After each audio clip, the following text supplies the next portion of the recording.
Yeah, so a lot of times before hunting season, I'll dial in different rifles in the range in our shooting center, but there's nothing like just getting out in the field and setting up the tripod I'm gonna use, maybe putting it on a pack, some different shooting sticks, just get at different angles and seeing how that affects my shot so I know how comfortable I am with the gun, eye relief on the scope, ergonomics of the stock and all that stuff. So I'm just gonna play around at some distance and kind of sight some things in, and it just gets me more confident. It's super important for me to be confident in the product, but it's also important for me to build confidence in myself. So this is like kind of all that in one.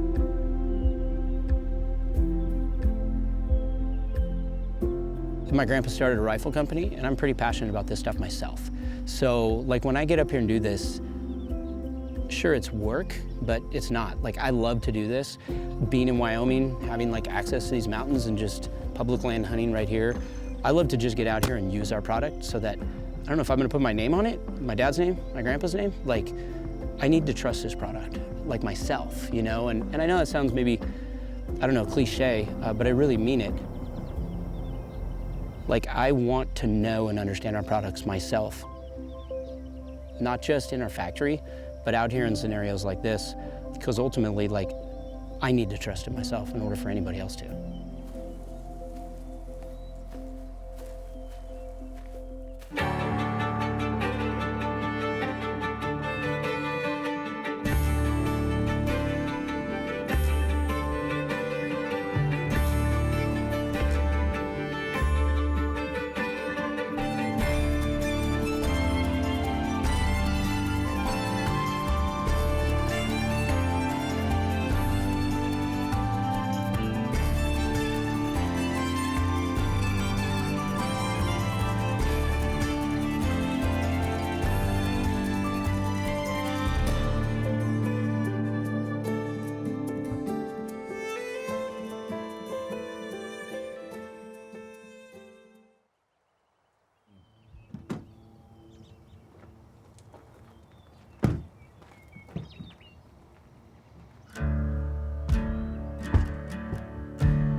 We're here in our long-range shooting facility.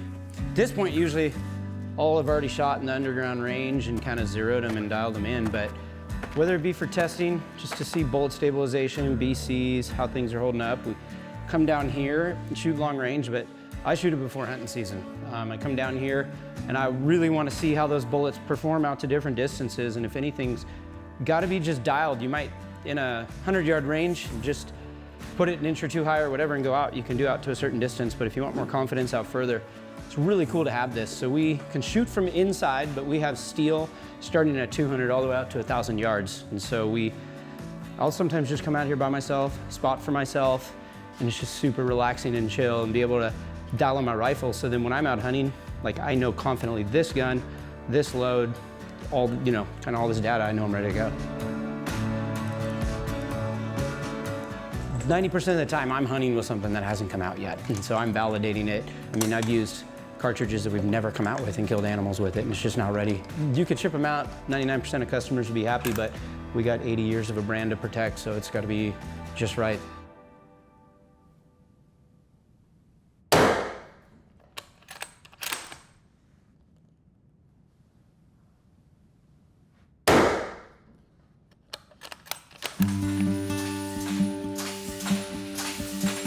The company started really out of just hobbies of my dad originally. He grew up hunting. He was very, very poor, and hunting was the way they got their food. And he didn't really like the fact that a lot of times when he would shoot an animal, the animal would suffer and wouldn't die, even if the shot was placed well. So he did a lot of testing, got the theory that if he could move a bullet faster, that it would have more killing power and it'd be more humane. And so he would take existing rifles that were on the market at that time and rechamber them to his cartridges that he was developing, and that's really how he got started into business doing that. And it was years later before he brought out his own rifle, the Mark V. He wanted to develop something that was higher quality, that was a beautiful piece of art, piece of work, and not just a tool.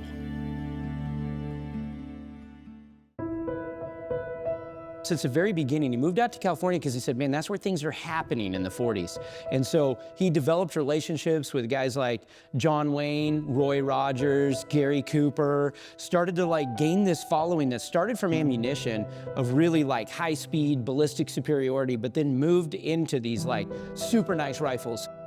This is what people like knew Weatherby about, like back in the day from my grandpa, right? Like these, you know, gold stuff and super cool inlays, even the Monte Carlo stock, the super high gloss finish.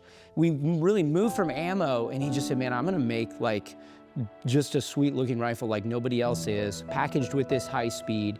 And that kind of started. The word legacy, I talk a lot about. I don't know why that's a powerful word to me, because legacy, it's generational, right? And there's not a lot of us left in this space that are multiple decades, multiple generations that are still here. And that's what sets us apart. It's what makes me take my job really seriously. I know that a lot of work went ahead of me. And so I don't know, it makes me passionate about what I do every day. There's often gonna be those days where you know you have the hard meetings. You know, maybe whether it's difficult because of business reasons or because of people. And no matter what it is in our life, like we can lose the most important thing.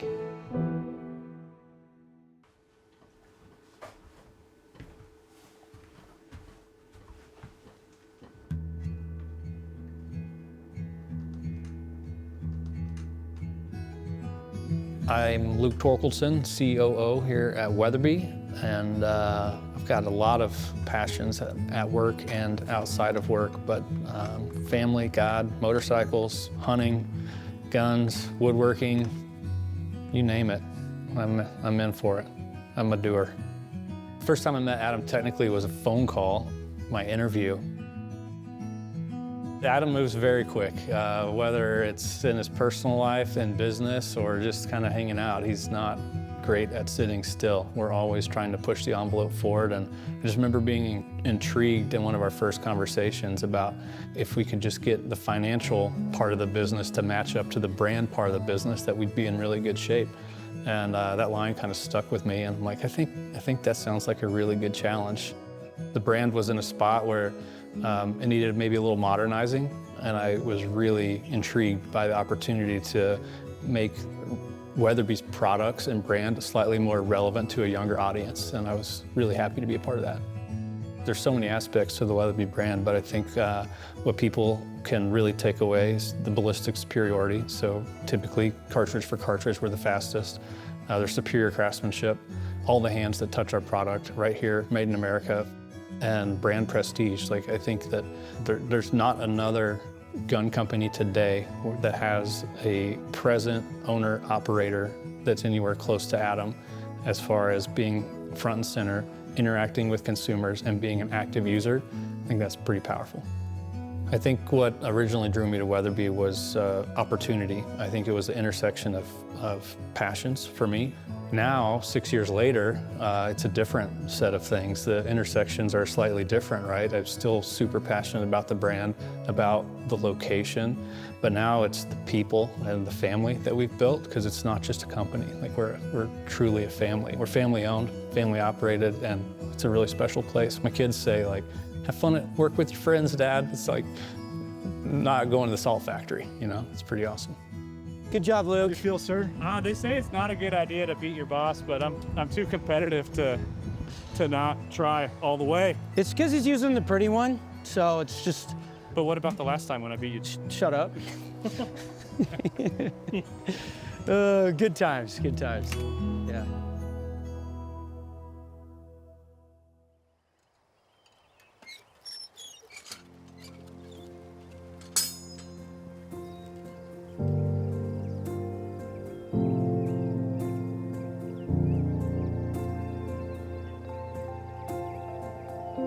The solitude about being outside.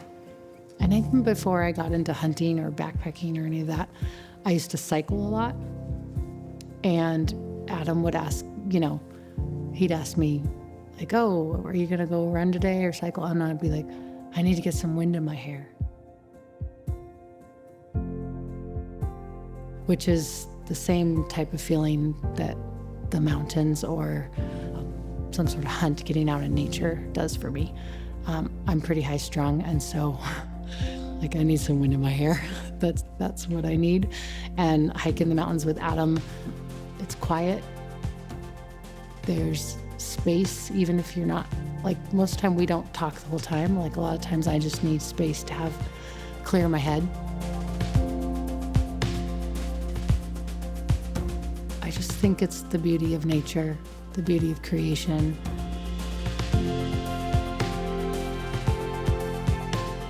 Adventure usually requires risk, and I like that. I'm not naturally an adventurous person. I'm more like, let's just do what's gonna be predictable. And Adam has helped me enjoy the unpredictable. Running this business, hunting all over the place, is definitely unpredictable. And I've learned to experience just a lot of joy in embracing that.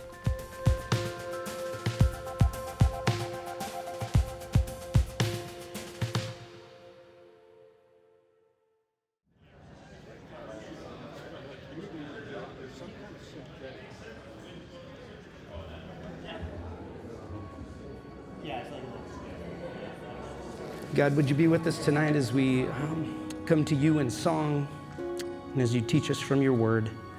We pray that we'd just humbly come before you, that we'd worship you tonight, that we'd learn just a little bit more, and that we'd apply a whole lot more in our life. We pray that we would not be merely hearers of the word, but doers also, and that as a result that this community would be changed. And all God's people say, amen.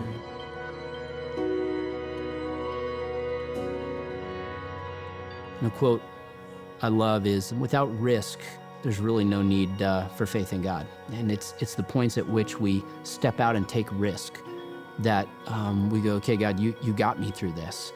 You have me. And so if there's that risk, Brenda knows that if we're thinking about something, she's like, that's what Adam's gonna do every time. And that's probably why I'm here today. It's weird, I went into full-time ministry for a lot of years. And people go, why'd you do that? You like left your family business? I don't know, that's what I was passionate about. It's what God called me to do, and I didn't think twice about it. And then when I came back to take over Weatherby for that third generation, I never looked back again, and I don't have any regrets.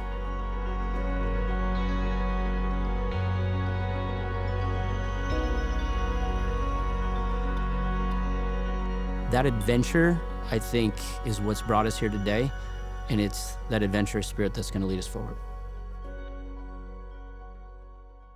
This was March 1st of 2019, the day that we gained occupancy of the building. So as you can see, the factory floor is totally empty. We got a sea of people out here ready to set up shop and everything. So when you walk in the factory floor, it's gonna look a little bit different, but it's a huge move for us. We had to move our people, we had to move all our things, set up shop here. It was kind of a gigantic thing. It was one of the single biggest pivotal points in our history. It kind of showed people like Weatherby's not done, Weatherby's not dying, Weatherby's not dead. It's this brand that everybody knew of, and California was kind of this historical thing, but where's Weatherby going? Are they gonna be able to thrive out there? So by moving here to Wyoming, it actually signified, I think, to the industry, to hunters and shooters, like Weatherby is going somewhere. I think even just by being here and being hunters and being in the West and having the Bighorn Mountains right here, it actually gives us a more authentic nature to the outdoors. There's just a number of things. So it was huge. The first time we came to Sheridan, everything was just like a perfect fit. Sheridan's a isolated little mountain town here on the northern border of Wyoming, just a few miles away from Montana. The benefits for our community are obvious and pretty direct. You've got 100+ people employed by a wonderful family company. That's pretty spectacular. You don't see too much of that anymore, especially moving lock, stock, and barrel to a small town anywhere in rural America. So that's pretty awesome. You see all that come in. I like to think that the Weatherbys decided to move here because this was a great choice for their family and for their lifestyle. They've built it as a family business, and now they're in a place that values family businesses, and I hope they're here forever because they've helped change Sheridan for the better, even though I don't think that was ever Adam and Brenda's plan.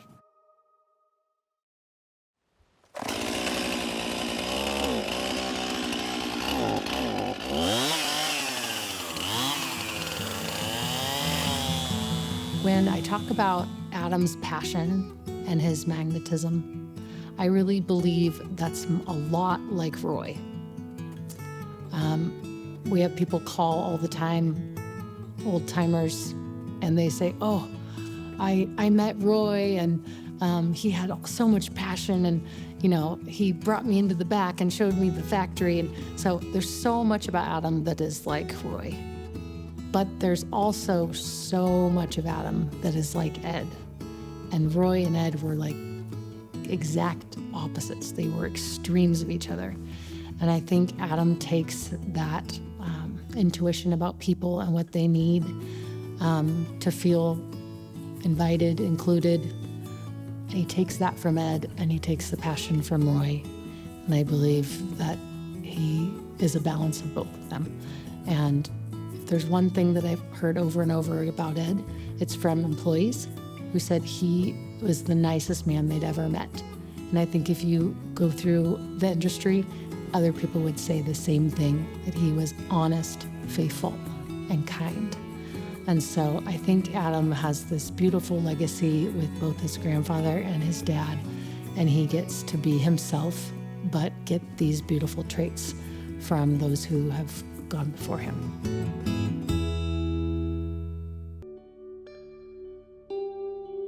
Weatherby has a lot of American dream to it. I mean, number one, starting with my grandpa having nothing and making something. Wyoming, just the way of life, the freedoms, the open space. When we talk about our team and who is a part of Weatherby, I think they identify with all that. And so it's the outdoors. Sure, obviously it's firearms, it's recreating, but it's family. This is a family business. You know, we have 140 employees. To some that can be a big company, to some that's a tiny company. And so we try to have still that family atmosphere. There's a cool piece of pride I think that our employees have that, you know, on the side of every gun, it's Weatherby, Sheridan, Wyoming. And there's something about that they love, like when they see stuff online or they walk into a gun store, like they see a product and they think like, well, I was a part of that.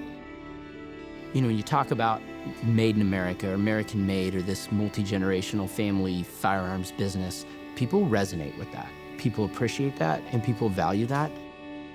In the end, I think there's a respect that people have for that.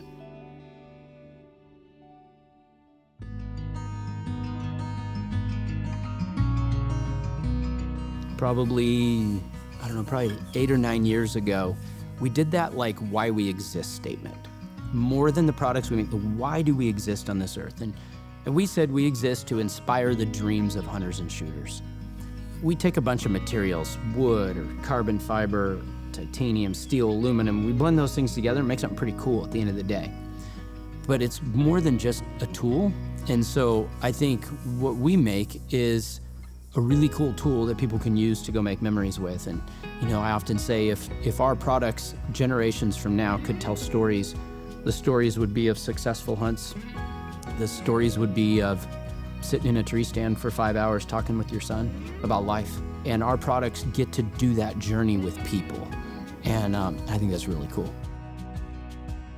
I think when someone picks up a gun and, you know, it picks up a Weatherby, it's like, you know, that the quality is there. You know you can depend on it. You know it'll be backed by the people that run the company. And I actually think a lot of people buy a Weatherby for all those reasons, but also because they've learned and know about what's important to the company. It's faith, it's family, it's father and sons and daughters and wives and husbands. It's more than just a tool you're going to take out. It's something you can have pride in. And just so many people have said in the past that I bought this because I want to pass it on to my son or my daughter, and they can pass it on to theirs. Life's not all about guns. It's not all about products we sell, stuff we ship out the door. It's not all about revenue. It's about people.